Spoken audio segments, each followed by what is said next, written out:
Yang gue lihat yang ini.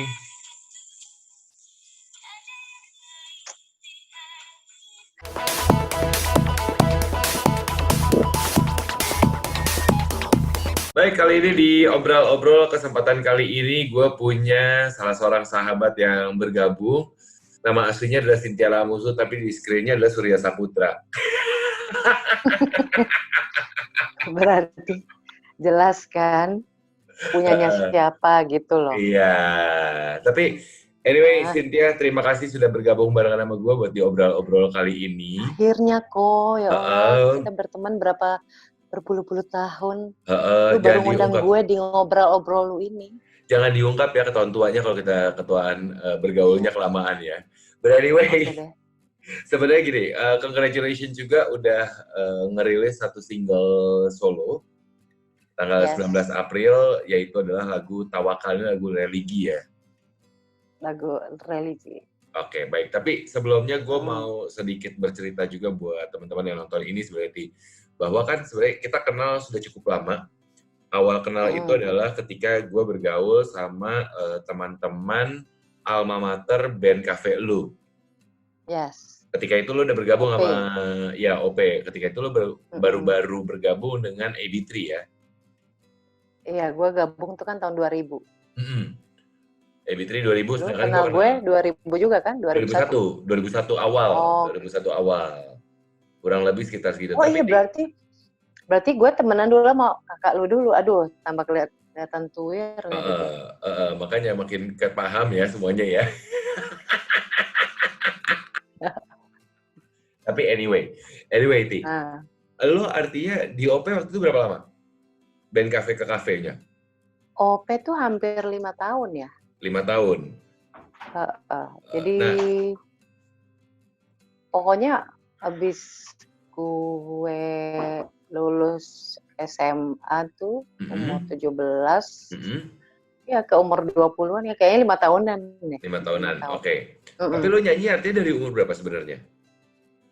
Waduh, kalau nyanyi sih dari kecil kan, jadi gue tuh lahir di Jakarta. Mm-mm. Terus bokap bawa hijrah lah, pindah ke kota kelahirannya di Gorontalo. Oke. Sanalah cikal bakal karir saya gitu ya pertama kali. Jadi gue tuh dulu masih di Gorontalo tuh dari udah main festival, jadi Asik sedap. festival ya tingkat SD gitu Mm-mm. kan. Qosidah lah, juara Qosidah pernah Uh, gitu. Terus sampai yang paling bergengsi banget untuk uh, ukuran Gorontalo saat itu tuh gue juara 2 Lady Rocker. lagunya siapa? Niki Astria? Oh iya, waktu itu bawainnya lagu Nicky Astria, Uh, Yosi Luki. udah, jangan Pokoknya gue disebutin. ingat banget yang Uh, bikin gue juara tuh gue bawain lagunya Mel Sandi. Lo Mel tau nggak? Sandi. Gue tahu Mel Sandi, tapi persoalannya generasi milenial kayaknya nggak tahu Mel Sandi siapa. Ya suruh googling aja ya kalau gitu ya. Coba googling ya Mel Sandi. Pokoknya zaman dulu tuh kalau yang bisa nyanyi lagunya Mel Sandi itu udah oke banget karena lagunya tinggi banget. Ya, range vokalnya edan-edanan kan. Iya Nah, gitu. Nah itu itu masa-masa umur itu. Nah itu umur 9-10 tahun lah. 9-10 tahun. Oh, wow. Karena gue pindah ke Jakarta lagi itu kan di Heeh, umur 12. heeh, 10 tahun, 10 tahun. heeh, Terus nah di situ sebenarnya udah mulai profesional berarti dalam arti kata kan gue nyanyi dibayar. iya, heeh, Dibayar tuh ya tentunya ya pada saat itu ya untuk jadi gue tuh diajak nyanyi dari panggung ke panggung gara-gara gue juara si rocker itu. rocker itu. Karena salah satu band yang ngadain itu namanya band Fantastic, band ngetop di Gorontalo saat itu mereka banyak show-nya kan, jadi gue diajakin. Oke. Gitu. Habis itu lu pindah ke Jakarta dan Habis itu pindah Jakarta, langsung jadi pindah ke Jakarta itu justru karena jadi waktu pas liburan terakhir kan dulu kan ya libur kita panjang sekolah. adalah misalnya kalau bokap ada rezeki gitu kita diajakin liburan ke Jakarta gitu kan. Nah pas liburan gue yang terakhir itu gue ingat banget tahun ya 89. 89 itu liburan, tiba-tiba dapat bonus.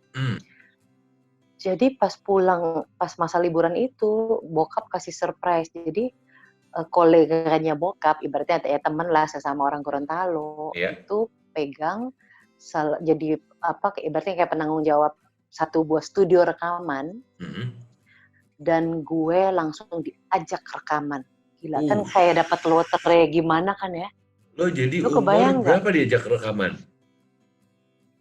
Belum 12 tahun, baru mau ulang tahun ke-12. Itu. Jadi waktu pas proses rekamannya itu, kan seneng banget kan gila. Orang gue cuma liburan, tiba-tiba gue pulang liburan, gue dapat tawaran rekaman. Dapat bonus rekaman. Jadi artis rekaman di Jakarta lagi kan. Ibaratnya kalau udah tampil-tampil ke Gorontalo, artis ibu kota gitu ya. Langsung deh cus gitu ya. Udah, karena dari situ akhirnya almarhum bokap gue itu ngambil keputusan lah. Nih untuk karirnya lebih bagus. Kita kayaknya harus pindah ke Jakarta lagi. Gitu. Jadi kalau memang ada pertanyaan siapa yang paling berjasa untuk karir gue sampai sekarang, itu nomor 1 adalah orang tua gue ya, papa mama. Gitu. Karena mereka memang akhirnya meluangkan kesempatan dalam hidup mereka untuk tinggal di Gorontalo, tapi untuk pindah ke Jakarta. Betul, ngambil satu keputusan waktu itu, salah satu pertimbangannya itu untuk karir gue.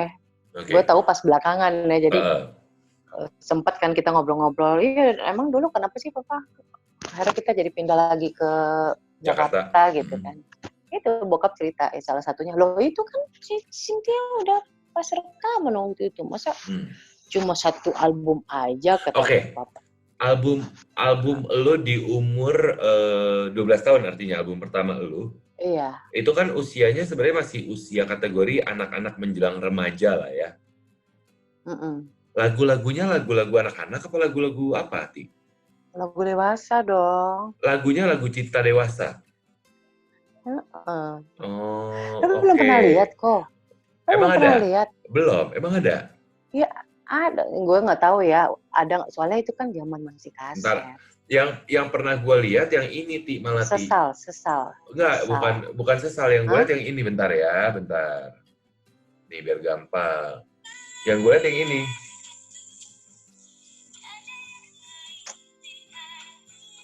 Itu album kedua gue. Itu album kedua malah? Menor juga ya. Ini gue album, cover albumnya menor-menor deh. Nah, ini album kedua berapa, Ti? Itu tahun 98. Itu Cintaku Hanya Satu. Cintaku Hanya Satu dengan baju-baju bunga-bunga di karaoke sudah bisa dinikmati oleh banyak orang sampai saat ini ya. Gitu. Jadi kalau yang tadi gue cerita ini judul albumnya Sesal. Nah, yang tadi gue maksud gue temen bokap orang Gorontalo yang jadi penanggung jawab di satu buah studio rekaman itu, yang ngajak gue rekaman itu adalah almarhum Rama Aipama. Oke. Jadi yang ngajak lu itu adalah Rama Aipama pertama-tama almarhum. Wow. Yes. Dialah yang membukakan pintu recording label lah ya. Recording lu. Tapi somehow gitu. Ternyata dari 12 tahun sambil mengisi. Nah, di 12 tahun itu kan artinya berapa tuh? 80 berapa ya? 90 ya. 90 abis itu kemudian lu baru rilis lagi 98. Yang lu lakukan di tengah-tengah itu apa? Itu Asia Bagus. Asia Bagus. Pada zamannya waktu itu Najib Ali ya? 90. Jadi gini, 90 ke 94 kan lumayan tuh 4 tahun. Ada satu kejadian yang lucu sebenarnya, karena gue masih terlalu kecil ya, 12 tahun waktu memulai karir. Sebagai penyanyi profesional?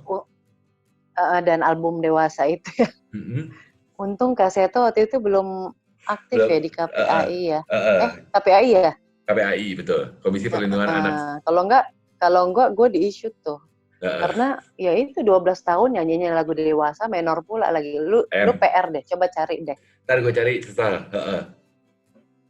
Ntar gue cari Tuh. sesal ya. Nah jadi setelah gue album itu, gue nggak, ceritanya kayak gue nggak suka jadi artis. Inget banget kata-kata gue sama bokap gue, nggak mau. Kenapa? Kan sempat ada masa promo kan, jadi keliling ke radio. Yeah. Waktu itu radio TMI itu ada TMI di yang dekat Pancoran. Terus pokoknya keliling deh. Terus gue nggak suka, capek. Terus kan banyak ngomong gitu. Yeah. Dulu kan gue orangnya pendiam ya. Pendiam sekarang juga pendiam kan. Terus jadi gue nggak enjoy. Ya mungkin karena terlalu masih kecil juga. Jadi gue protes sama bokap. Dia nggak mau jadi artis, nggak enak. Mau belajar aja, mau sekolah. Ya udah, jadinya gue cuma satu album itu. Terus gue tidak menjalani profesional gue sebagai penyanyi lagi. Sampai akhirnya tahun 94 itu tiba-tiba bokap bawa formulir Asia Bagus. Terus dia nggak bilang-bilang gue, langsung yuk ikut papa jalan-jalan. Habis itu gue dibawa ke TVRI. Hari itu lagi audisi. Oke. Itu 94 artinya ya, untuk Asia Bagus. Waktu itu rekor lo Asia Bagus sampai level mana? Kan Asia Bagus inget gue tuh kan kalau nggak salah ada yang lokal sampai akhirnya naik ke internationally kan? Alhamdulillah dari weekly. Weekly itu kan ditanting lagi, kumpulin juara ke monthly. Oke. Alhamdulillah juara lagi, dibawa ke Grand Champion. Ya, Grand Champion. Jadi weekly monthly-nya itu di Singapura, Grand Champion-nya di Jepang. Jadi alhamdulillah di Jepang juga gue dapet juara 2. Sebenarnya sih nilainya sama, juara satunya itu Korea. Nice. Gitu. Oke. Nah, waktu itu hostnya masih Najib Ali ya? Masih, kan nggak pernah diganti. Emang nggak pernah diganti, Najib Ali. Emang dia image-nya bagus banget ya di situ ya. But anyway. Dan dia awet muda loh. Kemarin gue ketemu pas lagi nyanyi di Indosiar. Iya. Begitu aja mukanya. Nggak berubah kan? Dan karakternya masih sama aja. Dia Highlander kayaknya ya. Ember. Tapi anyway. Cemilannya ini kolagen gitu ya. Bukan lagi. Tapi anyway, Ti, maksudnya setelah lo dari Asia Bagus, kemudian akhirnya di situ lo mulai bergabung sama OP artinya? Setelah Asia Bagus? Oh, belum? Belum. Kafe ke kafe itu. Oh iya. Tunggu. Gue tuh lulus SMA tahun berapa sih? Ya udah, nggak usah dibahas lah ya, ntar ketahuan usia. Padahal ketahuan juga usianya udah. Belum dong, Asia Bagus itu kan gue masih SMP. Umur berapa ya? 14 tahun ya? 15 tahun.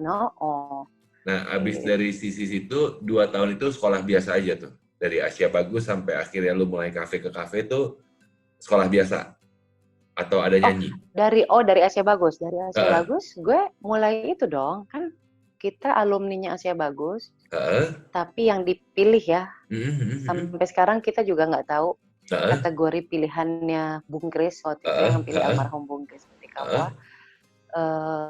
Kriterianya apa sih? Pokoknya cuma beberapa anak yang dipilih masuk ke dalam satu acara namanya Bagus dan Bagus. Oke. Jadi akhirnya nyanyinya di itu di situ ada Denada, ada Shakila, tahu yang nyanyi Takkan Hilang? Takkan lagi. Takkan hilang. Aku follow dia di Instagram, dia sekarang tinggal di US.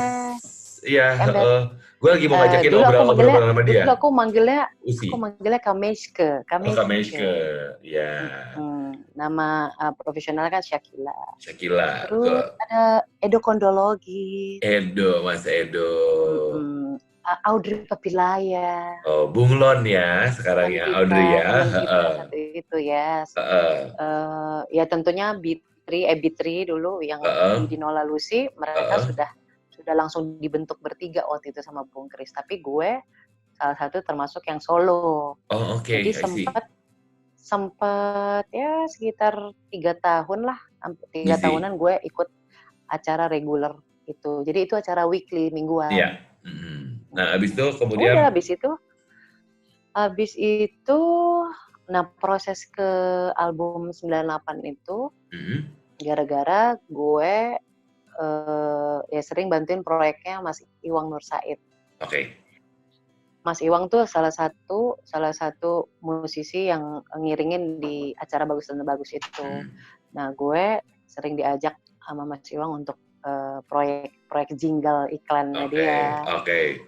Sama ini gue bocorin, mungkin banyak yang nggak ada yang tahu ya. Apa? Gue dulu sering banget bantuin backing vokal. Jadi backing vokal siapa aja? Oke. Tahu lagu pertama albumnya Mimi? Ya, yang mana KD? nih? Iya, yang mana, lagu mana? Masa nggak tahu lagu pertamanya? Gue lupa, coba remind me dong. Terserah caramu kasih. Oh iya, itu lo backing vokalnya? Saya di situ. Oke. Terus, gue juga pernah punya grup bertiga. Jadi sebelum B3 gue tuh sebenarnya udah dibikin grup sama Bung Kris. Oke. Nah, trio. Nama grupnya Bodisi. Bodisi, ya itu adalah Bonita, Disa, Cynthia. Waduh, Bonita sekarang sudah sibuk hidup perdesaan. Tapi masih eksis kan. Masih, Bonita and the Husband. Bonita and the Husband. Kalau Disa, teman kita juga. Iya. Sudah menjadi penyanyi di Jerman. Dan ternyata tiga-tiganya masih berjalan aja karir penyanyinya ya masing-masing ya. Masih ya, tapi ya itulah jodoh bertiganya cuma sampai di situ doang. Iya. Kita sempat ikut satu festival yang sama dengan AB3. Ya itu. Di Rumania. Oh oke. Oh ya. Golden Award yang akhirnya kalau nggak salah AB3 yang ini ya malah ya. Oke. Itu tapi ya belum seberuntung AB3. Tapi waktu itu kita diapresiasikan kayak dapat the best performance karena bajunya kan biasa kan kita pakai Samuel Watimena, jadi mencuri perhatian lah gitu. Oke. Tapi belum juara. Nah dari situ banyak juga tuh bantuin salah satunya lagunya Om Ebit GAD itu backing vokalnya kita juga, Bodisi juga. Oke, nice. Nah, kemudian akhirnya berjalan terus 98 si Cintaku Hanya Satu ya. Rilis. Yes, akhirnya gue bikin di album lah solo. Kafe ke kafe juga dijalanin, tapi tiba-tiba lo bergabung. Pokoknya dari yang setelah gue selesai Bagus dan Bagus itu, baru gue yang kafe sama OP, kemudian baru si album itu. Oke. Dan sama itu juga. Apa? Sambil kafe, lupa. Itu dong Video Musik Indonesia. Oh, host ya, as a host ya. As a host. Ya kan sebagai presenter istilahnya.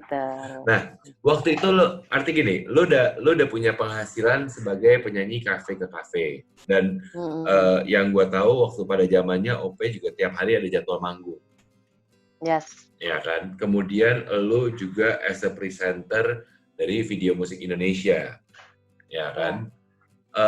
Dan rumor-rumor yang gue terima sebenarnya lo sempat mau mengerjakan album solo ketiga lo kala itu. Iya. Ya kan. Tapi tiba-tiba. Tiba-tiba kenapa? Tiba-tiba lo memilih bergabung dengan AB3. Iya. What happened? Itu tahun 99. Jadi udah bikin, udah materi udah kira-kira 80% deh. Nah, yang album ketiga itu ceritanya udah mulai indie. Jadi gue udah selesai itu kontraknya sama yang Win Record yang memproduksi gue yang di album kedua Cintaku Hanya Satu. Jadi gue bikin sendiri lah, dibantu sama Cincin Lopez. Kak Cincin salah satu personil OP Band juga. Jadi masa-masa itu udah 80%, ya pokoknya ada rezeki bikin satu lagu gitu. Mondar-mandir deh tuh di studio Asik System ya, Jalan Hidup Baru. Udah nggak ada sekarang, sayang banget. Nah disitulah saya pertama kali mengenal Surya Saputra sebenarnya. Kenapa? Emang di situ kan kenal Surya? Nganterin DS ya? pasangan yang dulu. Kala itu ya. Tapi kenalan gitu aja, kayaknya saya nggak dianggap deh. Mungkin kurang pakai alis saya waktu itu. Jangan mancing deh lo. Jangan mancing mulut gua deh. Tapi Jadi, oke. tapi beneran deh. Surya kalau gue ingetin, yang kita tuh kan pernah ketemu waktu di studio System. Kamu nggak tahu lagi ngambil apa gitu. Dia waktu itu baru nikah tuh sama Dewi.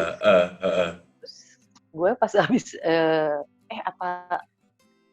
Masih Dewi pacaran atau kalau baru tuh nikah? habis enggak udah nikah. Oh, udah nikah. Surya kan itu ngambil karena sebelumnya Dewi rekaman di situ, nah gue baru mau rekaman, kenalan gitu. Dia nggak ingat. Ya, beda. Ya artinya bagus dong. Di satu sisi Surya itu adalah seorang pria yang setia. Oh iya. Ya kan? Memang betul dia menjawab seperti itu. Sayang, aku itu kan masih punya pasangan, jadi maaf. Oh iya oke deh. Bagus. Artinya bagus kan? Ide apa? Emang pembelaan dirinya bagus ya. Setia kan, berarti lempeng. Enggak antara pilihannya sebenarnya setia atau emang orangnya pelupa aja sebenarnya. Gitu. Jadi, oke, balik lagi pertanyaan lu tadi. Kenapa kira lu pilih gabung AB3? Itu banyak masukan termasuk dari lagi-lagi orang tua ya. Bokap sih terutama juga ya, nyokap juga udahlah gitu kan ya, mungkin menurut mereka ini satu opportunity yang bagus buat gue di karir gitu ya, karena kan kalau yang di Solo itu udah gue indie. Iya. Perjuangannya lebih berat ya, perjuangan lebih berat lah ya. Benar, segala macamnya tuh kan lebih ini, tapi kan secara idealisme gue sebagai seniman ada kepuasan lain dong, pastinya gitu kan. Mau dari materi lagunya. Zaman itu juga gue udah mulai nulis lagu, jadi ada sebagian lagu gue, sebagian lagunya Kak Cincin, ada lagi lagunya siapa ya, lupa deh gue. Pokoknya udah ada 6 lagu lah gitu kita udah rekam. Udah terus, nah karena bokap kasih masukan gini, udah akhirnya sholat lah. Gue berserah diri bener-bener yang saat itu bingung banget, karena kan menurut gue ini keputusan yang gue ambil ini pasti akan merubah langsung hidup gue, ya kan, masa depan gue. Mau gue yang solo ya berarti gue struggle-nya seperti apa. Gue ambil penawaran dari Bung Kris pun yang untuk masuk ke AB3 pun pasti resikonya juga banyak. Gue masuk di satu grup, lu kebayang ya, satu grup yang udah solid banget 7 tahun waktu itu. Nama sudah besar. Yes, dan mereka bertiga tuh kompak banget kan, Widinola Lucy. Gitu, tiba-tiba gue masuk pastilah, maksudnya minimal orang akan membandingin lah apa. Benar. Jadi ini juga misalnya kalaupun gue ambil keputusan ini, gue nggak main-main juga nih gitu kan. Bukannya main enaknya, oh ya abis itu lu tinggal jalan, tanggung jawabnya gede juga kan. Iya betul. Gitu. Karena posisi Lucy adalah posisi yang cukup kuat juga untuk digantikan lah istilahnya, apakah orang bisa terima atau enggak. Dan gitu. Lucy itu kan komposisi harmonis suaranya itu dia mezzo sopran. Jadi banyak kan ngelit suara satu. Iya. Gitu. Jadi warna suaranya itu kan ya khas gitu ya. Iya. Udah akhirnya dengan situasi saat itu gue benar-benar berserah diri banget sama Allah ya, sama Tuhan. Gue bawa ke sholat, jadinya gue ke sholat istikharah. Udah habis itu ya udah tiba-tiba tadinya tuh omongan bokap nyokap sekalipun tuh kayak masih masuk kiri keluar kanan, masih yang kayaknya gue pengen, ya tapi kan album gue udah rekaman nih, Itu kan tabungan gue, duit gue, udah keluar duit apa segala macam, waktu gue kemarin begadang mondar-mandir gitu, masih ada ego kayak gitu kan. Tapi setelah sholat udah kayaknya, oh iya benar kata papa, ya udah aku ambil keputusan yang ini deh gitu. Oke. Akhirnya menggabung sama AB3 dari tahun 2000, istilahnya sekarang 2000. sudah 2020, artinya sudah 20 tahun lo bergabung sama AB3 alias B3 sekarang namanya ya. Ya. Ya, nah, gue pengen nanya sebelum gue masuk ke pertanyaan-pertanyaan berikut. Hal yang paling lo ingat selama 20 tahun perjalanan karir lo bersama AB3? Ya misalnya AB3 tuh Widinola tuh udah sebenarnya lebih dari sekedar teman kerja ya, karena hampir setengah hidup gue ya, maksudnya dari masa remaja 20 years loh. 20 tahun nggak? Bukan waktu yang dikit. Bareng-bareng, kita tumbuh bareng ya kan. ABG-nya, puber-pubernya, perjalanan cintanya, ya kan, naik turun segala macam. Jadi ya sih udah lebih dari cuma sekedar teman kerja. Makanya kalau walaupun kondisi kita sekarang ya sedikit lebih ada perubahan setelah masing-masing punya kehidupan rumah tangga sendiri, tapi gue masih tegasin di sini, B3 masih ada, kita belum pernah ada statement kita bubar, kalaupun terlihat jarang, yaitu kita hanya mencoba menyesuaikan dan mengalir mengikuti arus kemana ini berada. Arus, betul. Tapi komitmen kita sih insya Allah sampai sekarang tetap masih ada, kuat. Tapi gitu. Bagaimanapun B3 juga adalah suatu grup vokal Indonesia, trio perempuan Indonesia yang buat gue memang mempunyai nama besar lah ya di dunia musik. Dan masing-masing personilnya pun juga punya ciri khas masing-masing. Bukan gue sebagai teman lo ya. Gue kenal lo, gue kenal Widi, gue kenal Nola dari pertama kali gue kenal lo, dan akhirnya pertama kali kenal lo kita temenan segala apa. Gue sering pergi nyamperin lu lagi syuting. Waktu itu gue inget banget lu kalau nggak salah lagi ngisi pesta Indosiar. Gue samperin. Itu pertama kali loh gue nyanyi live di yang pakai baju hitam yang sama tentara.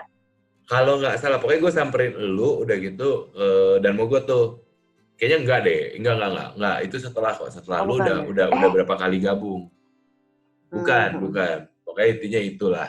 Gue samperin lu ke Dan Mogot, kenalan sama Nola. Kenapa lu muncul terus ya? Ya karena emang kita bergaulnya terlalu ini ya. Lah kan sampai muncul aja sampai dikira pasangan. Oh iya. Nah, kan. Mau dibuka tuh, infotainment. Gak masalah, gue udah cuek bebek, udah terima nasib. Jadi ada masanya nih buat yang nonton ya. Buat yang nonton ada masanya. Cynthia itu meminta gue untuk nemenin ke kawinannya seorang Deddy Corbuzier dan juga Kalina. Kenapa sih minta ditemenin terus? Emang pacarnya kemana? Wah, itu lu aja yang menjawab, bukan gue ya.